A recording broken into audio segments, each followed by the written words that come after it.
Some of you are like, man, we just skipped straight to the announcements. Why is he up there? Sometimes the team's doing so good, they put the JV in. Pastor Steve is like, hop off the pine pony and you get inside the game today. So I get to speak to you, the youth pastor. Some of you are excited about that. Some of you are, I don't know, it's kind of like when your grandparents give you that gift you don't really know what to do with, but you have to look grateful. So some of your faces right now. Mainly yours, Don. Oh, man. And a part of being a youth pastor is like usually I have to be the PDA police and preach at the same time. So that's going to be good that we're not going to have any of that going on inside of here.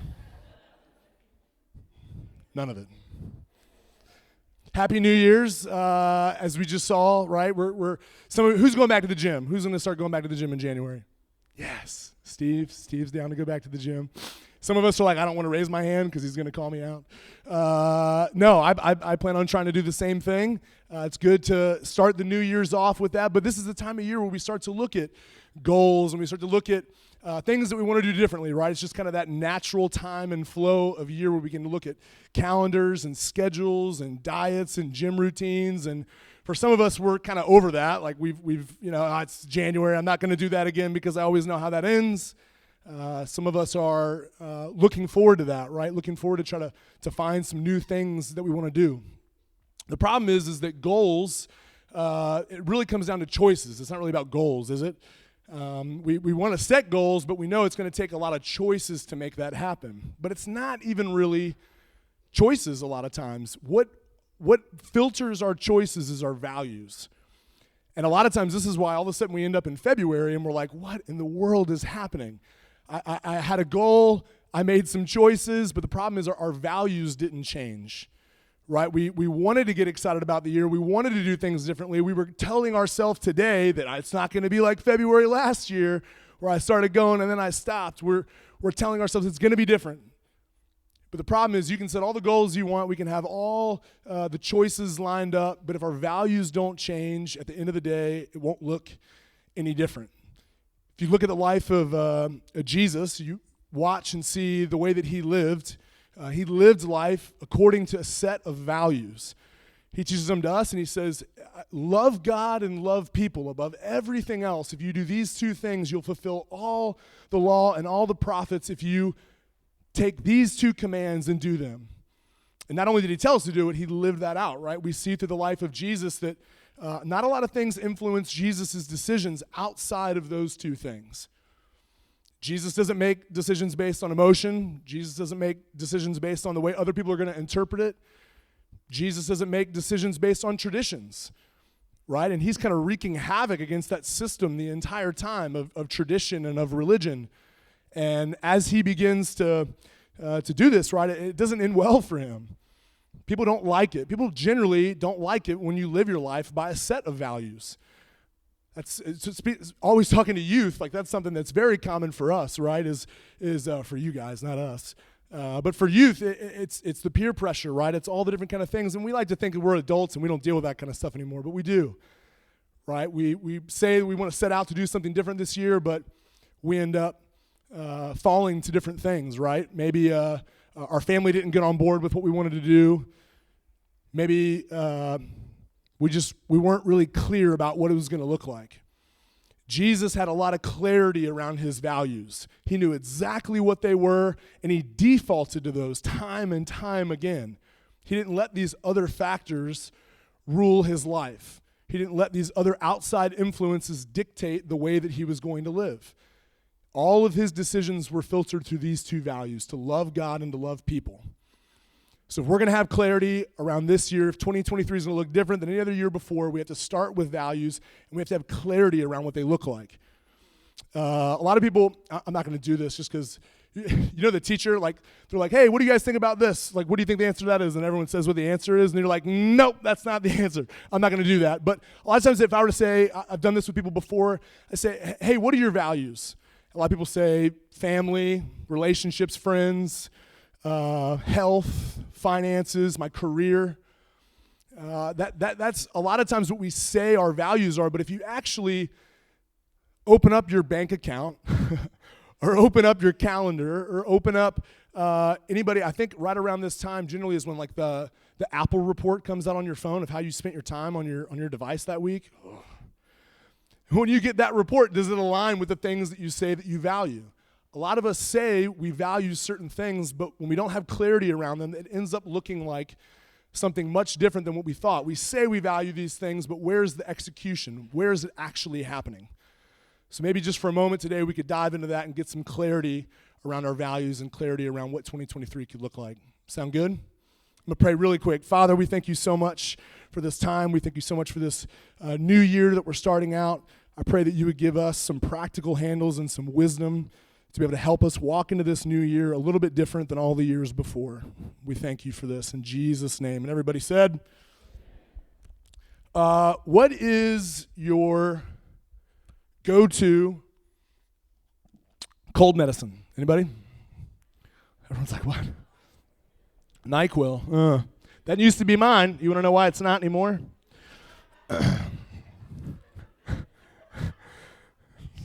That's pretty funny. So this one night, this is years ago, I'm super sick, and I'm hacking, and I'm going through it, right? And in the middle of the night, I'm like, man, I'm not gonna sleep. I feel freaking terrible. Like I'm gonna go get some NyQuil, but I don't want to turn the light on because I don't want to wake up my wife Katie. And I'm like, so I just go inside of there and I open up the medicine cabinet, and I know like our shelf doesn't move, you know what I mean? It's all kind of the same stuff in each place. So I reach in right where the NyQuil's at, muscle memory. Not that I did it that much, calm down. But I reach in and I pop the cap and I just swig it back, which you're not supposed to do that, by the way. Everyone's like, this guy's the youth pastor? You're not supposed to chug NyQuil. When you drink NyQuil, you measure it out, but just in the middle of the night, I felt bad, and I kicked it back. And just glug, glug, glug, glug, glug, and all of a sudden, a very strong pain and odor begins to hit me immediately. My throat becomes completely dry. And I'm like, I start gasping, and I flip the light switch on, and it's fingernail polish remover. Yeah, that's what I thought. But I couldn't make any noise, so I was like, "Ugh!" And I threw it, and it went down our stairs, and exploded everywhere. Katie's waking up, she's like, what is happening? And I'm like, I'm sitting there wheezing, and she's like, what is it? And I point down the stairs, she goes, it was it sucked all, anything out of my throat. It was just gone. I couldn't breathe. She goes down and she grabs the bottle, she walks back in, she's like, what are you doing? I'm like, I thought it was NyQuil, and she's like, what? So I'm like, is this this fingernail polish remover, this is kind of a serious thing, right? So she goes, the magnets for poison control that you keep on your refrigerator. She goes downstairs and she grabs it, and she calls the number. And she's like, hey, concern, we just had someone ingest a fingernail polish remover. And they're like, okay, what's the child's weight? She's like, 200. And they're like, how old is the child? 27? She's dying. She thinks it's hilarious. I'm sitting there still feeling super weird, and she's like, she has on speakerphone, and she's like, I think you're a kid. Which she thinks is funny because she also thinks that I'm a kid. But yeah, it ends up being pretty funny. The ladies, she's like, hey, is there anything bad that can happen from this? And she's like, he could be hammered. That's a lot of alcohol if you just straight glugged it. But she's like, just let him go to sleep. He'll be fine. So what does this have to do with values? I actually don't remember. No, I'm just kidding. It correlates perfectly. Listen. Not having clarity around your values is like digging through a medicine cabinet with no lights on. Right? It can be like that. You think you know what it is that you value. You think that you have alignment of that inside of your life.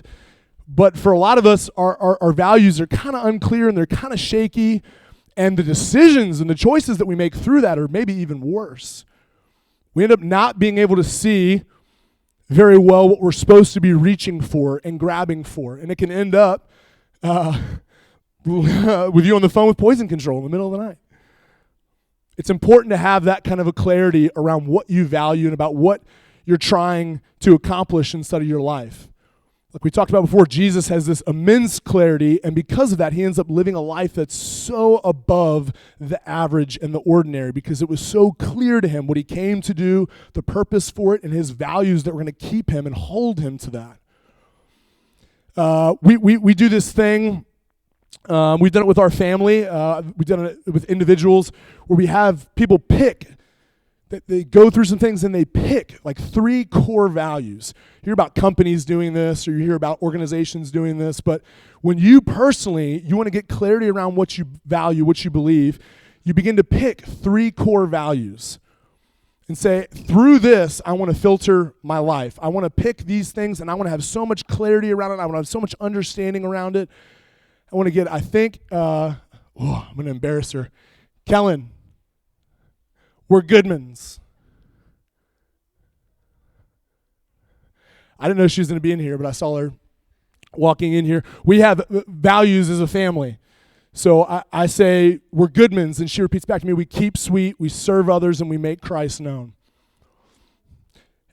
If you begin to have clarity around what you believe and what you think, and you begin to give that to your kids if you're a parent, man, all of our disciplinary moments get filtered through that. So I get to sit her down and say, hey, there was a moment where you weren't keeping sweet. You weren't serving others. Not Kellen, I never have to correct her if you know her. But you weren't keeping sweet. You weren't serving others. And in that moment, you weren't making Christ known. So what happened? Where did it go wrong?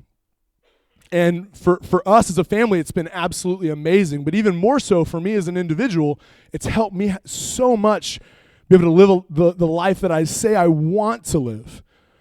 We don't rise to the level of our best intentions. We generally end up falling to our default settings. And that's why February falls apart.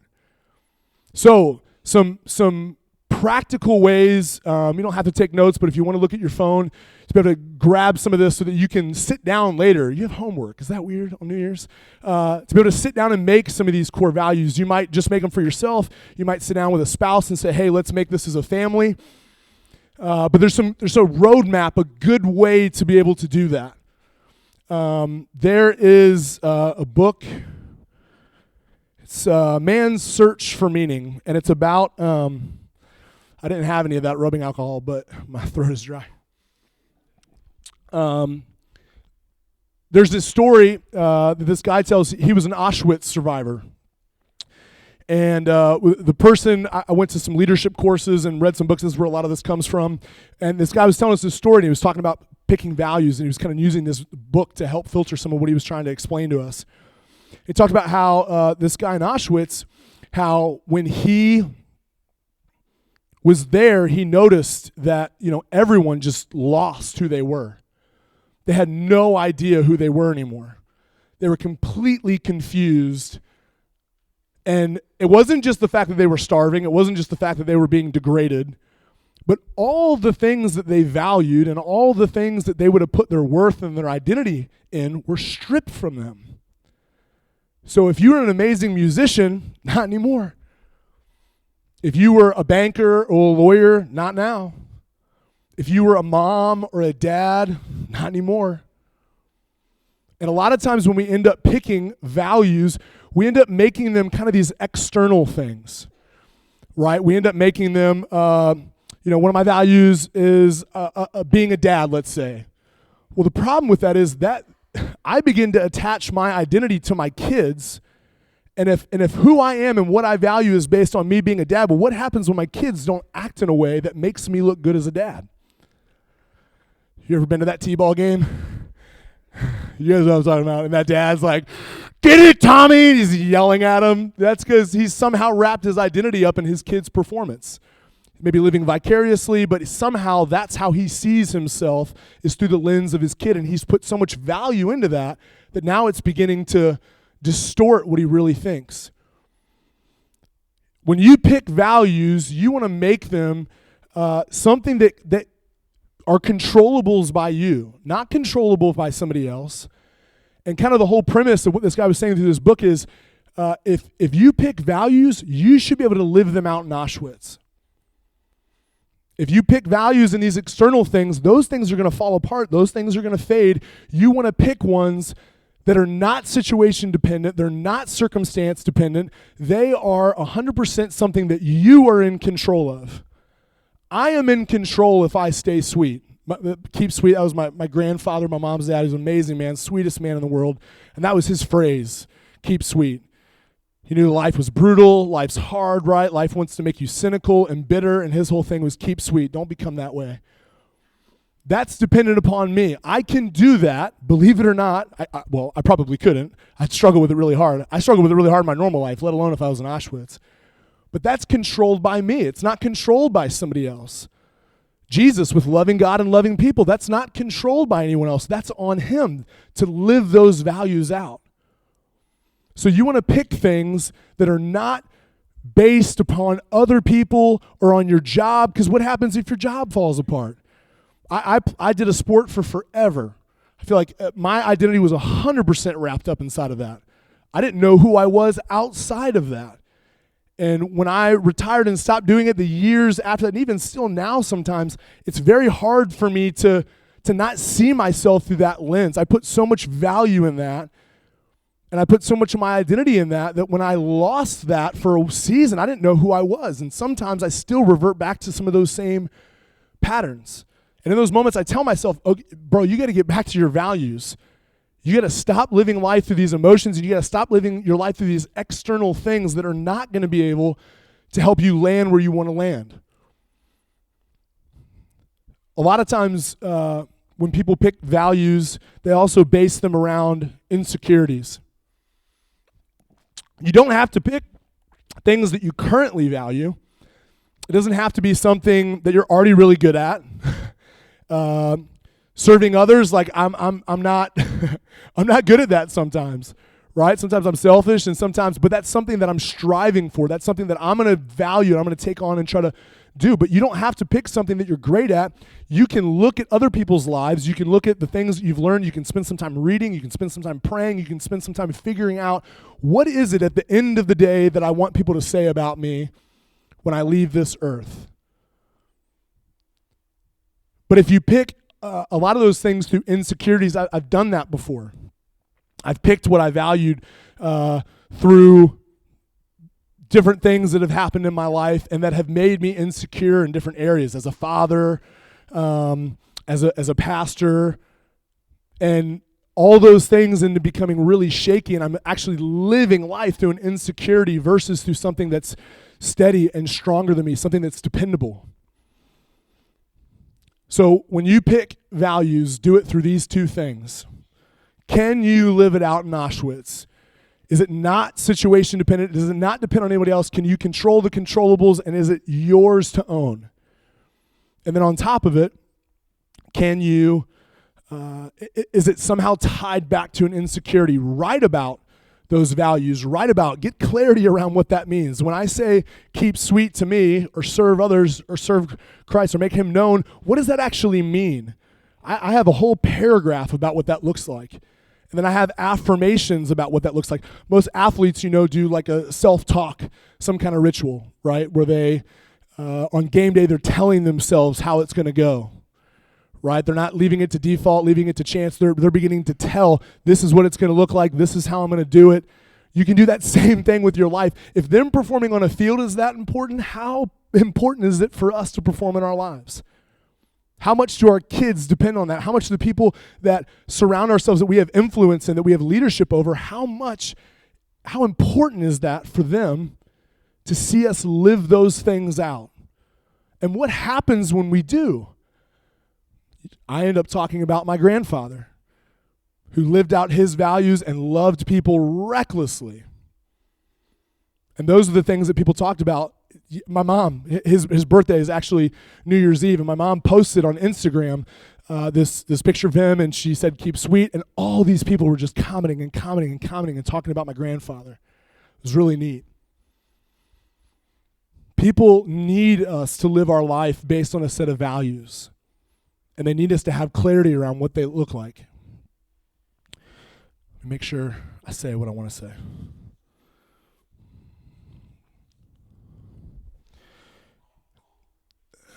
There's something called a decision triangle. I don't know if you guys have ever heard of this before, a decision funnel. And a lot of times when we make our decisions, we funnel them through a process.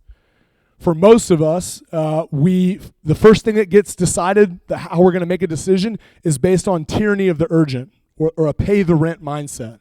I need to what's right in front of me. Okay, I got to get the kids fed. I got to get them into the van. I got to get them to school. I got to come back and I got to start the thing. And we end up living our life based on the tyranny of the urgent. Or, man, my boss at work, he's been pressuring me about getting this thing done. I need to make sure that report is in. I need to make sure that it's all. And we end up pushing our kids to the side, and we end up pushing maybe the workout routine that we wanted to start to the side, and we end up making decisions, living our life based on this filtering of decisions through the tyranny of the urgent. A lot of times next comes money. So I filter through the tyranny of the urgent, and then can I afford this, right? Can I go out and have that vacation that I want? Maybe get a credit card, whatever. Can I make that happen? People, what's people's interpretation of this going to be? How are they going to see this decision? Are they going to like me because of it? Are they going to hate me because of it? What are they going to think about me? We all like to act like we don't care about that, but we do. How's it going to be interpreted on social media? What is this going to look like for other people when they see me do it? And then last, we filter it through our values. The goal is to flip that decision triangle on its head. And the first thing when you come to making a decision, the first thing that you do, it starts with, how does this align with what I value? How do I default to that? How do I immediately not try to sit here and figure out all these other things, money, people, tyranny of the urgent? How do I start with what do I actually value? There's some people that talk about how you can only make a certain amount of quality decisions within a day. Eventually, you just end up kind of falling apart with decision making, right? If you're a parent or you have a busy job, you know exactly what I'm talking about. It's decision, and it starts right when you get up. Am I going to brush my teeth first? Am I going to take a shower first? Am I going to wear this? I'm going to wear that. And it's just decisions all day. You're just constantly making them. What am I going to feed the kids? What do they want? How they want this, but then it would be easier if I did this, and it's just decisions constantly. When you free yourself up to default to your values on a lot of decisions, you'll begin to make better, sounder decisions because you'll have that quality of that decision making when it comes time for you to be able to think through something. But so much of us, life is happening so fast, we're swirling about, and we end up moving too quickly. The tyranny, the urgent gets in the way, the money, the finances, all those kind of things. But if we start with our values, if we start with these things that we say, above everything else, I want this to come first, it ends up making your life so much more rewarding and simplified. Life's complex enough as it is, right? Life is just like Netflix now. You get on Netflix and it's like, what am I going to watch? There's too many choices. So you sit there and you look through 20 million options for an hour, and then you get burnt out. You're like, I'm not even doing this. And you throw the remote to the side. You're like, I'm not even going to watch a movie. Just me? All of us have done something like that, right? Life more than ever before in America, right? We have more choices at the end of our fingertips than ever. There's all these different options for us to pick through. And I am a simple person. I need things simplified. Because there's so many different ways that you could interpret how you should make your decisions based on this one book that you read or this one idea or this one thing that you heard. I need it simplified. I need it brought down to its smallest point. Anyone ever heard that term, aim small, miss small? Right? It comes, I think The Patriot was the first time I ever heard that quote, but it's talking about shooting. It talks about if you're aiming for a bullseye, are we allowed to talk about that? If you're aiming for a bullseye, and I'm just aiming for the bullseye and I'm off a little bit, I'm going to completely miss it. But if I aim for a smaller point on that bullseye and I'm just off the point, I'm still hitting the mark. This is what clarity and simplification of values and choices looks like in your life. You're learning how to aim small and maybe miss so much smaller than you would have before, but you're still hitting the mark. I'm going to pray really quick, and then we can jump into communion.